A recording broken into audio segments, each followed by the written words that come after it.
going on? My name's Elizabeth, and this is... Happy Monday. I'm Aaron Stapefish. Hello. Good morning. Are you awake on Monday? I was literally yawning as you were about to say I know, we hi. had to wait. My eyes are a little red right now from that yawn. Speaking of red, Redbox.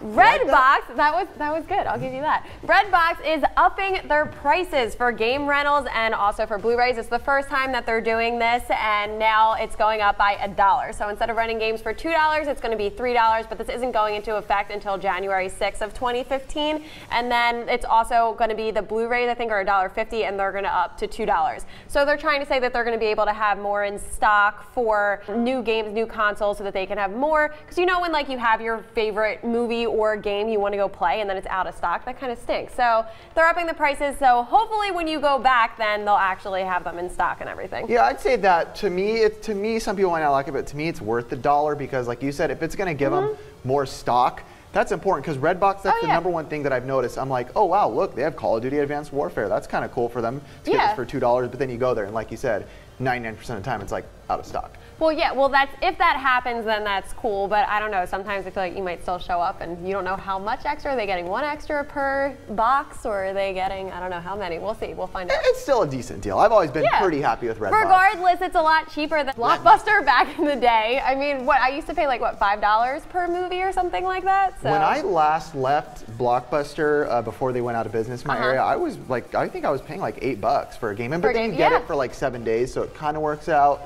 But a lot of times as a kid, especially back then, it's like you only need it for like 2 days because of the weekend.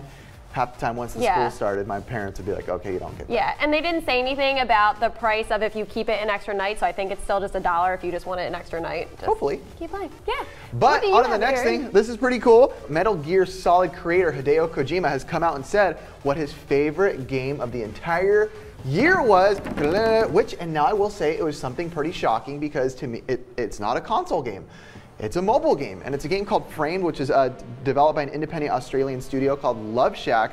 And if you guys haven't played Love Shack, I actually hate that song. Did you know that? You hate it? I hate really. Why do you hate the B-52s? I hate cliche songs. Like, should I stay or should I go? I'm like, so, I don't know.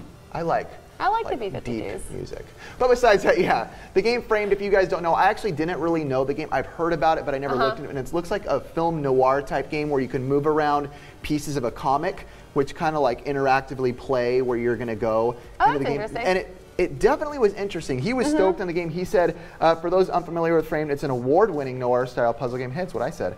And he said you can download it for $5, and he said the music and everything is just perfectly blended with the game, and it was just crazy to me because it's not a console game. And it really, I know, that actually is surprising. Oh, and something I thought was funny, too, is the creator, Joshua Boggs, he was tweeting like all the time, freaking out. Like imagine being some random creator of like an indie game, especially for mobile, and Hideo Kojima is like, my favorite game of the year is a game that I made. I'd be freaking out. So it was pretty cool to see some of his tweets. But with that, I just wanted to ask you, do you have a favorite game this year that you played so far? So far, well, I actually just finally got to start playing Mordor, and I absolutely love it, Middle-earth: Shadow of Mordor. And so far, it's definitely my favorite. I really like the controls. I like the story. I was able to get into it really quickly. I loved it. And speaking of that, it's going to be $24.99 at Kmart on Black Friday. What the heck? That's a really good deal. I was going to say, I'll tell you guys kind of my top 3 for the year really fast. My number 3, a lot of you guys aren't going to like this, Call of Duty. Perfectly made, though. I will say, whether you like Call of Duty or not, it was just... I'm actually surprised that's your 3rd. I thought that'd be up higher. It was perfectly made with no glitches, no problems. Everything was smooth. When I played it, I felt like I was playing a complete game, which is huge and sad that we have to worry about that nowadays, that we're worried about a game being complete. But it felt good. Number 2, speaking of Hideo Kojima, was actually the trailer teaser, PT. That makes sense.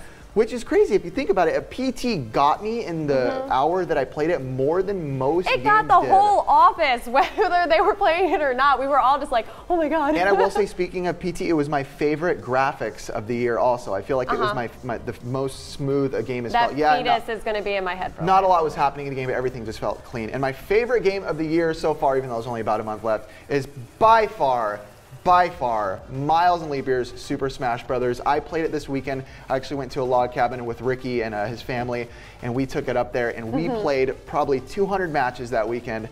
Never stopped playing the game.